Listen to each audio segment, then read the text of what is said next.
Hello and welcome back to Continental Club, where we discuss the hottest topics in European football. Joining me on this Friday afternoon, we've got Henry Hill and Michael McCubbin. Henry, how are you?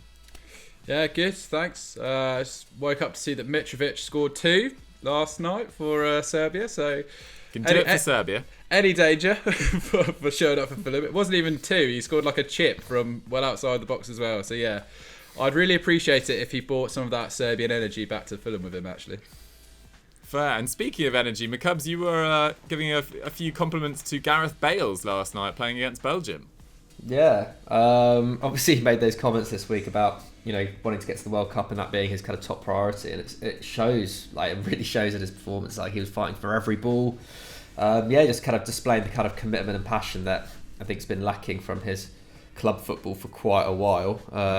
Maybe I'm being a bit harsh on him there, but but it was just, it was just really nice to see him just absolutely going for it in a match. Feels like it's been a while.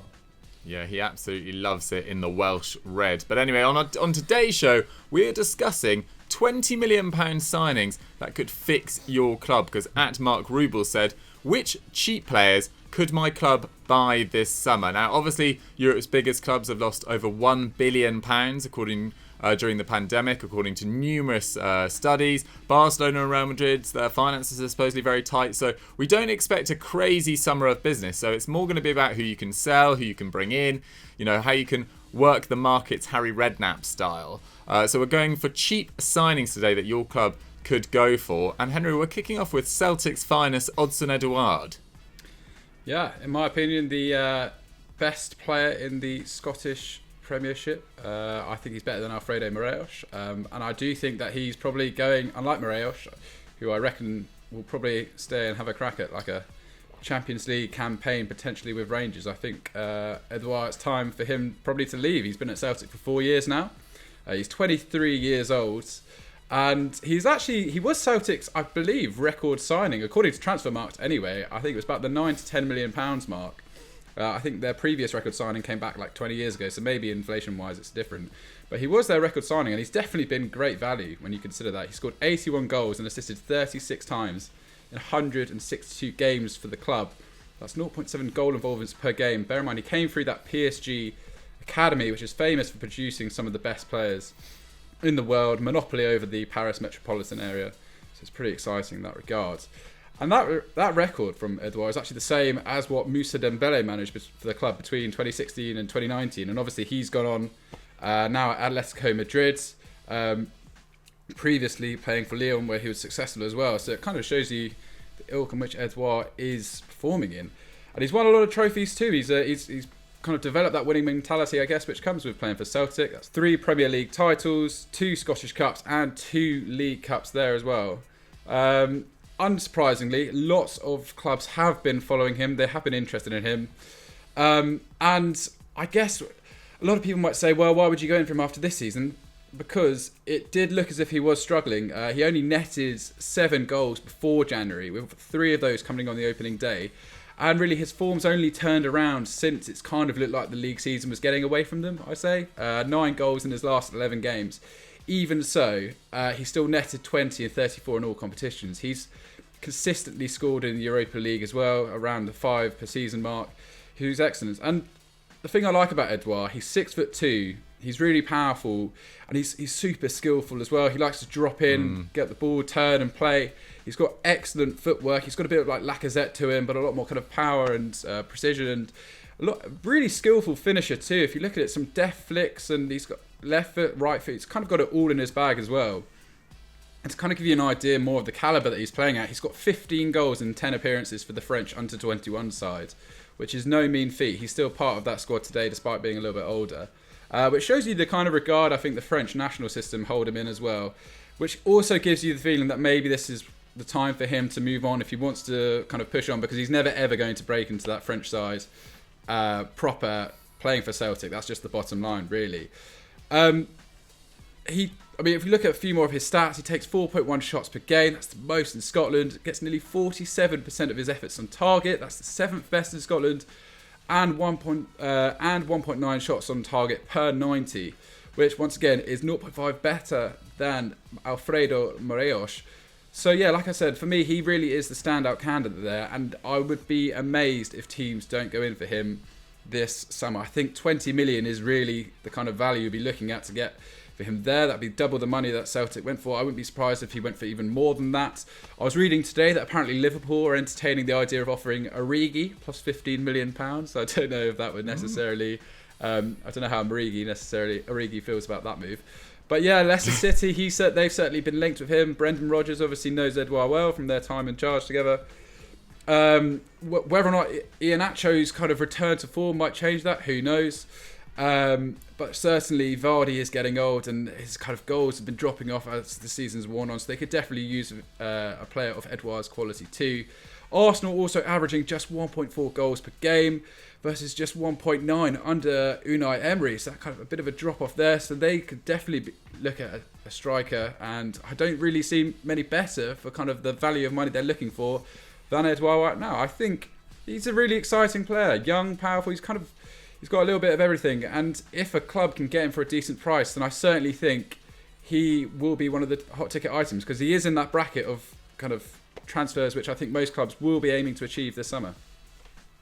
Yeah, I think it'll be interesting. A lot of clubs, and I think Arsenal's a really good shout actually, because with Aubameyang's form, particularly his goal-scoring record being pretty patchy this year, amidst some personal issues, amidst some injury issues as well, and some discipline issues, they probably do need another goal scorer in there long term, especially with him approaching, is he 31 now? So Arsenal would be a very good shout, and I'm pleased to see him in the French under-21 setup. I was looking at their squad the other day for a script that I'm preparing on why France produces so much talent. And they've got Camavinga, Ibrahima Konate, Jules Koundé and Odsonne Edouard in this squad. And Moussa Diaby was also named in it before getting injured as well. So it just goes to show the depth of French talent right now, and it is absolutely ridiculous. And a lot of it originating from the suburbs of Paris, like Odsonne Edouard. So big future ahead of him. I'd like to see him go to Arsenal, but I think Leicester or Liverpool could really do with them too. I think he's got a massive future in the game. Speaking of players with massive futures, McCubs, let's go over to Austria now and talk about Patson Daka, who is a bit more of an unknown quantity, but still looks really impressive. Yeah, I mean, we say that, but he started kind of making a few headlines, didn't he, last summer? Obviously, Erling Haaland left Salzburg last January, and he kind of quite quickly kind of held the goal-scoring burden in Salzburg. But yeah, he's really, taken his game to a new level this season, hasn't he? But yeah, most people will be kind of aware of his performances by now. Obviously, Salzburg were in a very tough Champions League group. We saw a lot of him, against the likes of Bayern Munich and Atletico Madrid. But going into his history a bit, because it's an interesting come up. He was originally spotted actually by Freddie Canute of West Ham and Sevilla fame, who represents him as his agent. He also represents Moussa Djenepo among other players in his kind of talent, whatever you could call it, talent agency or whatever. And yeah, he was spotted at an under-17 international tournament representing Zambia. He also led Zambia to the under-20 Africa Cup of Nations in 2017. He was a joint top scorer and won the Best Player award there as well. So even before he kind of set foot in Europe, he was already making waves. And originally he went to Liefering and then I think transferred to Salzburg in 2018. Forgive me if I'm wrong there, it might be 2019. But nevertheless, he's now 22 years old. He's at the kind of age, I think, where, players are very much ready to take that step up. Obviously, we saw a player like Haaland do it a bit younger, and fair enough, he decided to go to Borussia Dortmund as a bit of a stepping stone before going on to, as we expect, one of the big super clubs in Europe. But I think with Daka, you could definitely see him, transferring straight to the Premier League or straight to La Liga. At the same time, as opposed to Edouard, who I think could probably walk into a lot of clubs and just do his thing, especially on the evidence that we've seen at Celtic. Obviously, they didn't have a great season, and he was really taking defences on his own a lot of the time. I could see Patson Daka. He's come from a very solid system that Jesse Marsch has in place at Salzburg, that kind of 4-2-2-2. He's played in a front two pretty much his whole time there, or at least when he's been in the first team. I kind of feel like he needs to go to a club which will suit his kind of style, a club which doesn't leave attackers isolated at any points. I feel like he needs to have kind of players around him who he can link up with, and his link up play is really good. He starts in the front two alongside Mergin Berisha. Obviously had previously done so with Erling Haaland, and like I said, he's kind of taken Haaland's position now, whereas before he was kind of the kind of foil to him.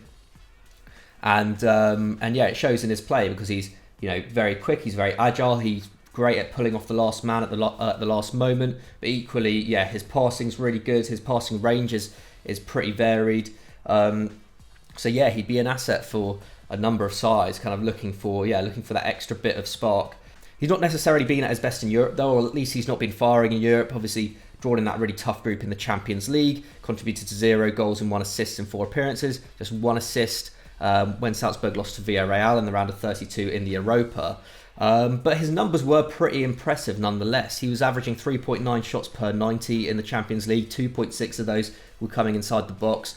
He was averaging 1.3 key passes. So in some ways, I think he was probably a little bit unlucky. Probably deserved a couple of goals in the Champions League group stage. He's on fire in the Austrian Bundesliga. Last year, he scored 24 league goals in 31 games. This year, he's kind of improved on that kind of strike rate, 20 league goals in 18 games at the time of writing. His side are now 7 points clear in the Bundesliga. And right now, he's in fantastic form. 9 goals in his last 6 games. So he's come into form at the right time, I think. Obviously, clubs are making their plans for the summer. A number of sides, as Henry pointed out, are in need of a prolific goal scorer. And he's very much too good for the Austrian Bundesliga right now. He's averaging 1.6 goals and assists per 90. He's averaging 4.8 shots per 90 as well, which is up there with the best in Europe. And he's been linked with basically every major Premier League club. United, City, Arsenal and Liverpool have all been linked with him. Out of those 3, I feel like City probably wouldn't go in for him, considering the kind of targets that we've seen them linked with already. United and Liverpool perhaps the most likely, or at least that's where I see him perhaps fitting best. But equally, a side like Real Madrid might be in the market for a centre-forward this summer. In fact, we spoke about them on yesterday's Scout Report about how to fix them, gave a few suggestions. Patson Daka wasn't one of them, but he certainly does fall in that bracket of an up-and-coming centre-forward, very prolific, has all the kind of classic attributes of a modern number 9. If they were to sell Jovic, or perhaps if Borja Mayoral didn't come back, then he would be a very good option. Or even if Borja Mayoral did come back and they wanted extra depth in that centre-forward slot, he might be a decent pickup, and is certainly not going to cost the kind of money that say Mbappe or Haaland would cost, or even someone like Alexander Isak at Sociedad. I think there's probably a little bit more room for bargaining. Having said that, he may not be an actual £20 million player, unlike Edouard, who's only got a year left on his contract at Celtic, and they've kind of accepted the fate that they are going to have to let him go on the cheap this summer. Red Bull have him tied down for another 3 years. I think it's generally expected that although his price tag at the moment is 20 million, that by the end of the season they'll probably bump that up, considering just how good he's been this term. And I think Red Bull are probably kind of resigned to the fact that they probably will sell him, and they'll want to get as much out of him as possible.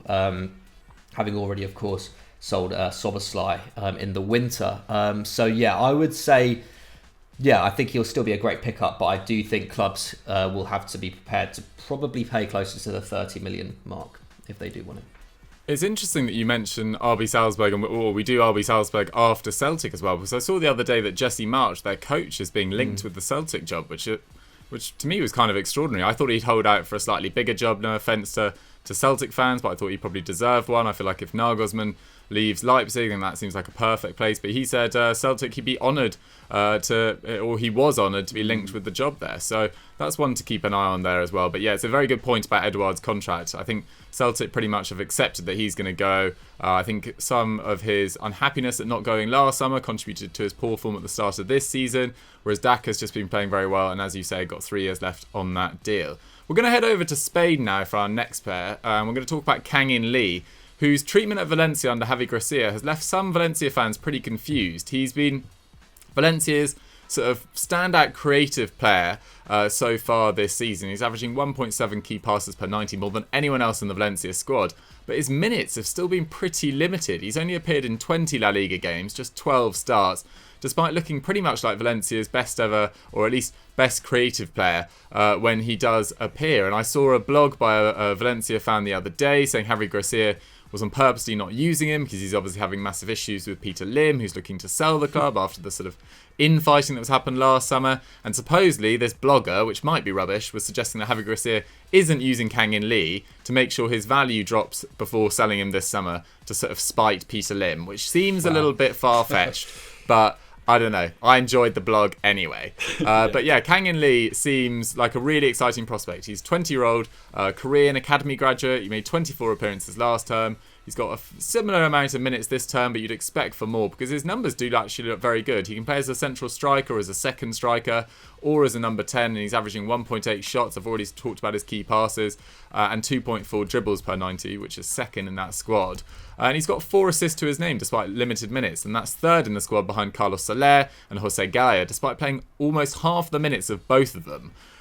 So it's kind of baffling why he's not being used more, and unless Valencia sell this summer, which is a real possibility, unless Peter Lim sell this summer to, I think there's a Malaysian crown prince that is interested in buying Valencia. But if that deal doesn't go through, then a lot of Valencia's key players will no doubt continue to be sold this summer because they are in over 500 million euros worth of debt, I believe. He's valued at just 13.5 million pounds by Transfermarkt, Kang-in, and I think he'd be a great pickup for a number of clubs, maybe a sort of middling sort of top 5 league club in any league, really. I think his sort of game suits anyone, really. He does look like a very exciting prospect. Does have a bit of a hot head whenever I've watched him, though. Does love a yellow card, but anyway, one to watch. And the second player I wanted to mention before we do a discussion on some other players is Zaki Selik, who in a Lille squad, in Christophe Galtier's Lille squad, that a lot of the players are getting massive attention. Burak Yilmaz scored I think it was a hat-trick against the Netherlands in midweek for Turkey. He's 35, so he's unlikely to move. But Sven Botman, Akone, Jonathan Bamba, Jonathan David as well. They're certainly getting the most of that out of that squad. But 24-year-old right-back Zaki Selik is going slightly under the radar, I think. I think Benjamin Andre has been their best offensive player in the centre of midfield. But Zaki Selik isn't far behind. He's averaging 4 tackles and interceptions per 90, 1 key pass, nearly a dribble a game. And he's also, he's played a massive part of Christophe Galtier's sort of unlikely title challenge. They're second behind PSG now, but they're only on goal difference, and they have had a little blip recently. Whereas we saw PSG just how devastating they could be last weekend when they beat Lyon 4-2. So I think it's going to be really difficult for Lille to win the title, but to even contend at this stage with this age of their squad and this level of experience, I think is really impressive. And Zaki Selik's been a massive part of that. He's third for blocks on that side and tackles and interceptions, fifth for clearances, and fourth for successful pressures. And he's a very solid progressive passer as well. I think he's fourth in the squad for progressive passes. And there's a few clubs this summer that could do with a right back. I think Spurs will be in the market for a right back after the sort of just disastrous signing of Matt Doherty, really. Maybe disastrous is a bit strong, but it certainly hasn't worked out very well. And we know Mourinho's not a fan of Serge Aurier, if Mourinho's still there, that is. Potentially PSG. I think Florenzi hasn't necessarily covered himself on glory. He made a mistake again at the weekend for one of the Lyon goals. Inter, maybe if they lose Hakimi, because there's talks that they haven't been able to pay all their payments on them. That was reported in the Athletic a couple of weeks ago. And Zaki Selik, valued at just 20 million euros, I think would be a great pickup. So one to watch for sure. Another player I wanted to mention, or we wanted to mention in France, Henry, is a Monaco centre-back, Axel Disasi, who, could be a bit of a bargain this summer as well. Yeah, I really like this player. I think he's class. There's something he's really old school about him. Sort of flies into tackles, but excellent timing. So it's not exactly, I imagine, how you'd sort of coach to do it these days, sort of going to ground, but he's got excellent timing. He's really strong, and then beyond that, he's able to pick up the ball, and he's excellent feet, can dribble out. Not the most progressive of passes, only manages about 3.4 per game, but that could be to do with the style of play that he's under there. But certainly when it comes to just the basics of defence, Disasi, he looks like a really excellent prospect. 2.2 tackles and interceptions per game, 62% aerial duel win rates, and 54 passes per game, which is decent at 86% passing accuracy. So like I said, really kind of comfortable and confident on the ball. surges forward. He also got 4 goals too, which is a good bit of flair to his game as well. 22 league appearances. And he only joined Monaco last summer as well. Another kind of really young, exciting prospect to come out of France. So I expect that he will probably stay. I'll be amazed if other clubs came in for him now. I imagine the contracts. Monaco won't be in a position to sell, especially if they finish around the top 4 and looking to progress under Kovac. They could even make the Champions League if they continue on their kind of solid run of form as well. And with Badiashile as well in defence there, they've got that really excellent young core to build off and work off from. So yeah, Disasi, he's certainly one to watch. I'd be amazed if someone bought him this summer, but they should certainly look at him still. And just one more player who I was thinking about last night, because I watched a bit of the France-Ukraine game, and once again, super impressive for Ukraine as their left-back, Vitaly Mykolenko, who we've talked about him a few times, he's popped up. If there is a bit of a merry-go-round with left-backs in Europe this year, I think City will certainly be looking to kind of once and for all sort out that left-back position, then I imagine further down the chain, Mykolenko must be a player that a club targets. At Dynamo Kiev, I think he's ready for a step up. One of the best players on the pitch in that impressive draw for Ukraine. So yeah, Mykolenko is the other shout I'd like to just chuck in quickly. But yeah, Axel Disasi, excellent player as well. I love it. Love it. Bit of scouting in the Ukraine game. That's perfect. Yeah, it feels like Kovac is sitting on an absolute goldmine, as you say. Yeah. Axel Disasi, Badiashile, they've got Chouameni in midfield as well, who was our star of the week on ELU this week, who apparently Chelsea have been considering, which is a potential interesting one there as well. Really good defensive output and got a bit of everything to his game. My Cubs, there's 2 other players that we wanted to mention, Isco and Draxler, who feel like Draxler's, I think his contract's up, and Isco feels like he's going to be available for the very cheap this summer, maybe. Yeah, I mean, it's sad with Isco, isn't it? It's really not worked out since Zidane came back to the club, and he wasn't in a particularly good place before he came back to the club either, wasn't he? But he's still, only 28 years old. Feels like he's been around forever, hasn't it? But yeah, he's only been handed 546 league minutes this term, only 5 starts. Hasn't played over 1,200 league minutes in any of the last 2.5 seasons. So yeah, his star really has fallen, and it's been that way for a while. He's only averaging 1.5 key passes. He's taking less than a shot per game.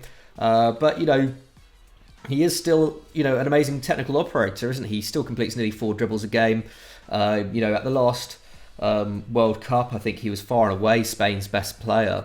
So this is still a player who could, if he is available on the cheap, would be an asset to a number of sides, and obviously has a lot of experience as well. A player who you expect at this stage isn't too fussed about being the star man in a team. He's just a very useful asset. As for Draxler, I think he's had a bit of a revival this season, hasn't he? 18 league games this term, only 9 starts, but he's got 4 goals and 2 assists in a team where he was really on the periphery before, but with kind of PSG's injury problems and whatnot, he has been able to come in and make an impact in certain games. Scored against Nice and Nantes recently, got an assist against Barcelona in the UCL last 16. He's averaging nearly 3 key passes a game. So if PSG do let him go this summer, then he'd be an excellent free pickup. Yeah, I think Draxler's a really good shout. It's weird about Isco. I was trying to think about which clubs kind of suit him, and apparently Inter Milan are sniffing around as well, but I don't think they're going to have much need for him unless they sort of offload Alexis Sanchez or maybe continue Christian Eriksen in a slightly deeper role. Everton are apparently interested as well, but I don't really think that they need him. I think that they need, improve wingers and that sort of thing. I don't necessarily think they need Isco. I think Roma's probably the best shout, really. I mean, only Lorenzo Pellegrini creates over 1.4 chances per 90 in that squad, and I know Mkhitaryan's been excellent, but they've often been a place where they can give a home to someone trying to rebuild their career or in the latter stages of their career in their last few years. I remember they gave that chance to Javier Pastore, which really didn't work out. They've obviously got Pedro, Mkhitaryan, Borja Mayoral, of course, on loan from Real Madrid. So it feels like Roma have been a bit more explorative with giving players second chances. But guys, let us know where you think Isco and Draxler should go, and whether you think Disasi has as big a future as we do, and do you think Liverpool, Man United, Man City or Arsenal should go for Patson Daka, and where will Odsonne Edouard end up? Let us know in the comments down below, and let's move on to our quickfire questions. So we aren't doing a big match preview this week because it's only international games. I say only international games. Respect the international game, but we wanted to focus on quickfires because we haven't been doing enough recently. So we're going to do 2 today, and the first one comes in from Adel Khalifa 028, and it's which star will shine during the Euros. McCubs, who are you most excited to see? Off the top of my head, it's hard to think. There's definitely players who I've just kind of completely forgotten about, but I think Italy's midfield in general, I think, is going to be really exciting to watch. I think that's the best trident they've had in years, isn't it? You know, kind of Verratti, Barella, Tonali in there as well, and I'm forgetting another Locatelli. one. Locatelli, of course. And in particular, Barella, I think his profile has just kind of gone kind of stratospheric this year, hasn't it? Obviously, had an excellent first year at Inter, but then this year has really kind of just, put himself out there as pretty much the best midfielder in Serie A. And he hasn't, really had his chance at an international tournament yet, obviously. So yeah, I think that Italy midfield is going to be really, really difficult to break down, and it's going to, be really exciting to watch as well. I love it. Henry, what about you? Yeah, I think we talked about Portugal as our mutual prediction for the horses, but I actually think Turkey. I think they could pull off. I think they could do really well. I've just got that kind of, was it 2002 World Cup vibe about them? Could go deep in the competition. Çalhanoğlu, I think he scored an impressive goal the other day. I think he's going to be one of the stars of the tournament. They're just great midfield. Yazici as well, another guy from Lille, and then in defence as well. Obviously got Kabak and Soyuncu. They've got some really excellent players, and with Yilmaz the leader up top as well. I think someone like Çalhanoğlu could have a huge impact at this tournament as well. So I'm excited to see what they can bring. But yeah, I think it's going to be a super exciting tournament. I really do. I think there's so much young potential. You just have to look at the England team. Even Czech Republic. Czech Republic have got some amazing players coming through. Souček scored a hat-trick this week as well. I think they're arriving. They've been really impressive on the under-21 stage for a long time, the Czech Republic, and I think they're really arriving as a side who need to be respected and what people need to watch out for them. And yeah, I think they've got some really impressive players and could do some damage. Just in time to face England. Typical. Typical. Yeah, I was having a look at the Belgium side the other day that was playing Wales, and I can't believe it's still Alderweireld, Vertonghen and Vermaelen at the back in their back three. I just couldn't believe that. I know they've got Jason Denayer they could put in as well, Dedrick Boyata as well, but I was just surprised that Roberto Martinez still sticks with the old guard, but maybe there's just a dearth of centre-back options. I was also reading an interesting article the other day about Portugal and whether they are actually a better, more functional side without Cristiano Ronaldo, which feels like it's a bit of a theme in football right now about everyone discussing whether sides would be better without Cristiano Ronaldo. Obviously, you can't doubt his incredible goal-scoring record, but when you've got such an individualist in that side, in any side that takes close to 6 shots a game, are you getting the best out of the players around him? And this Portuguese commentator was suggesting that, with João Felix, Bruno Fernandes, Bernardo Silva, Diogo Jota, they've got plenty of other options that could form a more cohesive attacking unit if they didn't have Ronaldo in. It's interesting what you say about whether or not they're better with these old guard, and what you said about the old guard still at Belgium. It's kind of a similar, because I was looking at the Sweden side and figuring out whether or not they'd be better with Ibrahimovic, if that's really helping them out. But then I saw they're still playing Marcus Berg and they're still playing Seb Larsson, who's 35 on the wing, doing his bit there. So surely a 39-year-old Zlatan coming back in there, I think you kind of have to accept that. And I feel like it's a similar situation with Portugal. I think he's got enough credit in the bank to deserve the right to... I mean, his goal scoring record's unbelievable for them, isn't it? It's just Henry, outrageous. I will not hear a bad word about Sebastian Larsson. I've actually got his... Hang on, I'm going to get this up. I'm going to get this down for you. You guys can't see this, but I've got a signed Seb Larsson photo that I'm showing the fans right now from his time at Sunderland. He's my favourite ever player, so I'm not taking any Seb Larsson slander from Henry Hill. He's been starting over Kulusevski for Sweden. He plays for He's also the best looking man in the world. I love it. Anyway, McCub, sorry, what were you going to say about Sweden? I was just going to say, Sweden recorded their best World Cup finish in 50 years or 60 years at the last World Cup without Zlatan, and almost every tournament that he's played in for them, they've kind of underperformed in some way, I think. So I don't know. Yeah, I do kind of stick by it. I think Sweden are probably better without him, but I don't know. I haven't followed them enough in the last 2 years to kind of be as certain as some others might be about that. But yeah, I think Sweden will be interesting. It'll be interesting to see how they operate with him this summer. One thing's for sure is they'll be a much better side now they've got Seb Larsson firmly in that midfield once again. Our final quickfire question. Let's move on before I get too distracted by my love for Seb. Comes in from Boggle_93, and it's, will Atleti throw away the league title? I mean, what are your thoughts on this, Henry? It's looking less sure by week to week. Yeah.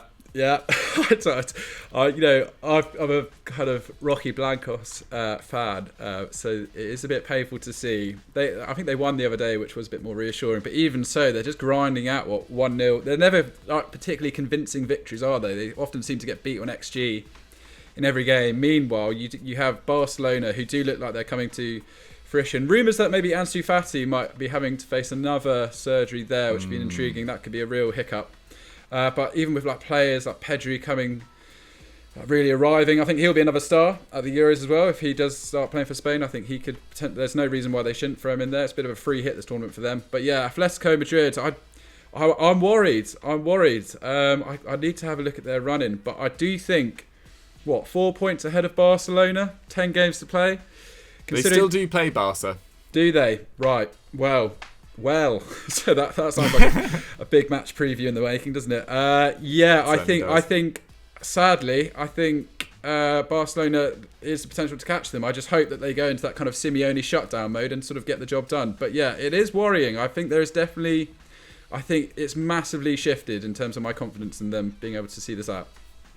Yeah, I think mine too. I mean, McCubs, everyone's asking for it. What is Mystic Mike's 1, 2, 3 in the league?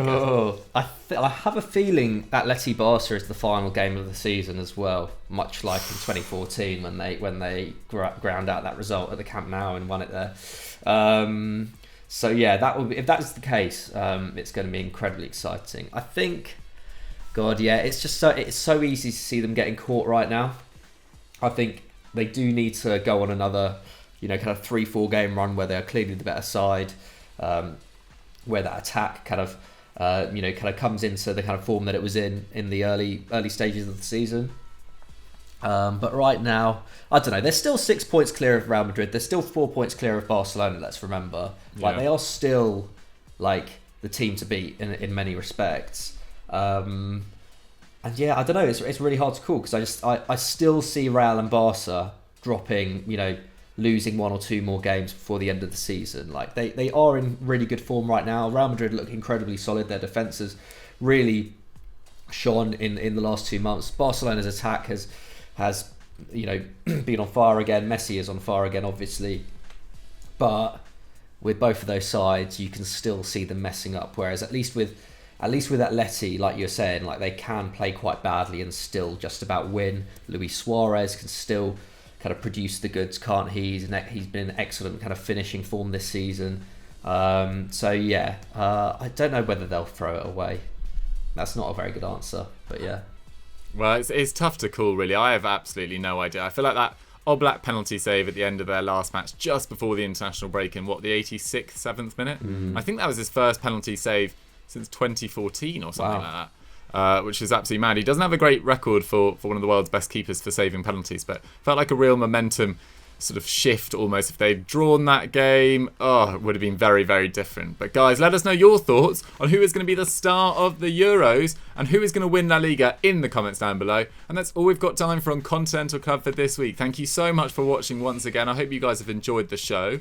And if they have done so, Henry, what should they go and watch now? I've got a great 10 clubs desperate to sell. 10 that came out, and also we've got a really good why the Chinese Super League was doomed to fail. EFT explained on that as well. I think really great editing once again. Good solid script, and it's great to see everyone really reacting and enjoying these EFT explains. It's something that we certainly enjoy making, and we've got lots of ideas sort of keep going for the next few months as well. So yeah, really great to see the positive reaction to that series in particular. Nice. And yeah, make sure that if you've got ideas as well, you continue to put them in the comment section, because we do actually look at those. We've taken them to our meetings every week for the last couple of weeks, and actually we're planning on making quite a few of your ideas, so keep those coming in the comment section. McCubs, anything you'd like to say? Now that AFD explains on China is excellent, so yeah, go and check that out. There's a scout report yesterday that I alluded to earlier on Real Madrid, where we kind of suggest a couple of signings for them and just a few suggestions for how they can get back to their best. And then go and subscribe to the podcast channel if you haven't already. I believe it was Henry and Pat on that this week, so go and subscribe to that. Perfect. Thanks so much for watching, guys. We'll catch you next time. Bye. Bye.